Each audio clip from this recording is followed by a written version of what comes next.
Now, let's get into other most important thing in trigonometry, which we start with. That is the trigonometrical ratios of an acute angle in a right angle triangle, right? Now, we consider right angle triangle. So, we have taken a right angle triangle that is ABC. In this right angle triangle, I'm going to consider an acute angle, right? We have AC as a hypotenuse. Let's say I take this angle A, which is acute angle, and I take its measure to be theta. So, we have that angle A, its measure is theta. Now, for this angle theta, we are going to find out ratios. Now, when you talk about ratios, remember the very first slide we learnt. Trigonometry deals with the measurements of sides and angles of a right angle triangle. Now, in a right angle triangle, there are three sides.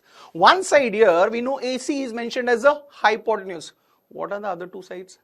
We can take it with respect to theta, right? Let's see this now. So, for theta, which is the opposite side? Yes, we know it is side BC. For theta, which is the adjacent side, we know that it is AB, right? So, let us consider these three adjacent sides now, rather these three sides, right? So, we have opposite side, then we have the adjacent side, and we have the hypotenuse. So, these are the three sides of this right angle triangle.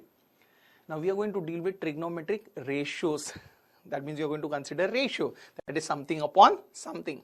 So, now when these three sides are given, that is the opposite side, adjacent side, and the hypotenuse, let's see how many ratios we can create. Let's create ratios, right? So, with the help of this, let us create three ratios initially, right? The first one which we can create is very simple, opposite side upon hypotenuse. Beautiful. Second one which we can create is nothing but adjacent side upon hypotenuse. Obviously, we can have the third one here, that is nothing but opposite side upon the adjacent side. So, we got three ratios. Can we create more ratios? Yes, we can create. How many? Three more ratios can be created. Let's understand that. So, now how are we going to create that? See, for this first ratio which you have, what will be the reciprocal of this? It is opposite side upon hypotenuse. So, what is the reciprocal? It is hypotenuse upon opposite side. This can be the other ratio. So, we got the fourth ratio here. Similarly, for the second ratio which we have, for that we can create a reciprocal. That means we'll get the reciprocal as hypotenuse upon adjacent side. Beautiful. Similarly, for the third one we can create a reciprocal, and we would get that as adjacent side upon opposite side, and that is the sixth ratio. So, that means, believe me, with the help of the three sides of a right angle triangle, we can create in all 6 ratios, right? So, we create 6 ratios can be created. Beautiful. Wasn't this easy?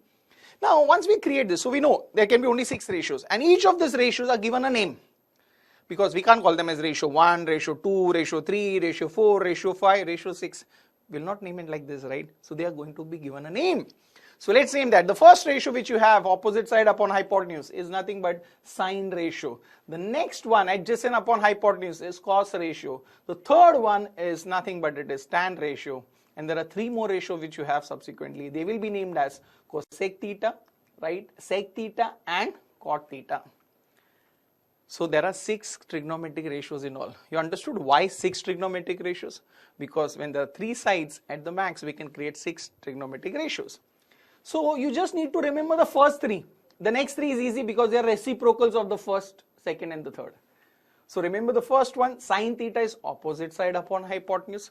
Cos theta is equal to adjacent side upon hypotenuse. And tan theta is equal to opposite side upon adjacent side. And the next 3, you know, it's very simple. That is cosec theta, sec theta, and cot theta. Right? Now, in this figure, let's find out what is sine theta. Now, when I say sine theta, means I'm saying it is opposite side upon the hypotenuse. Tell me here, what is the opposite side? BC. What is the hypotenuse? AC. That means in this figure, if I ask you what is sine theta, it is BC upon AC. Correct? Next, in the same figure, what is going to be cos theta? It is nothing but we know it is adjacent side upon hypotenuse. Adjacent side is AB, hypotenuse is AC. So, we have it as AB upon AC. Beautiful, right? Same way, now tan theta. So, tan theta is nothing but it is opposite side upon adjacent side. That means it is nothing but BC upon AB, and we got this, right? Similarly, can we find cosec theta? Yes, we know cosec theta is hypotenuse upon opposite side. That means it will be AC upon BC. We got the value of cosec.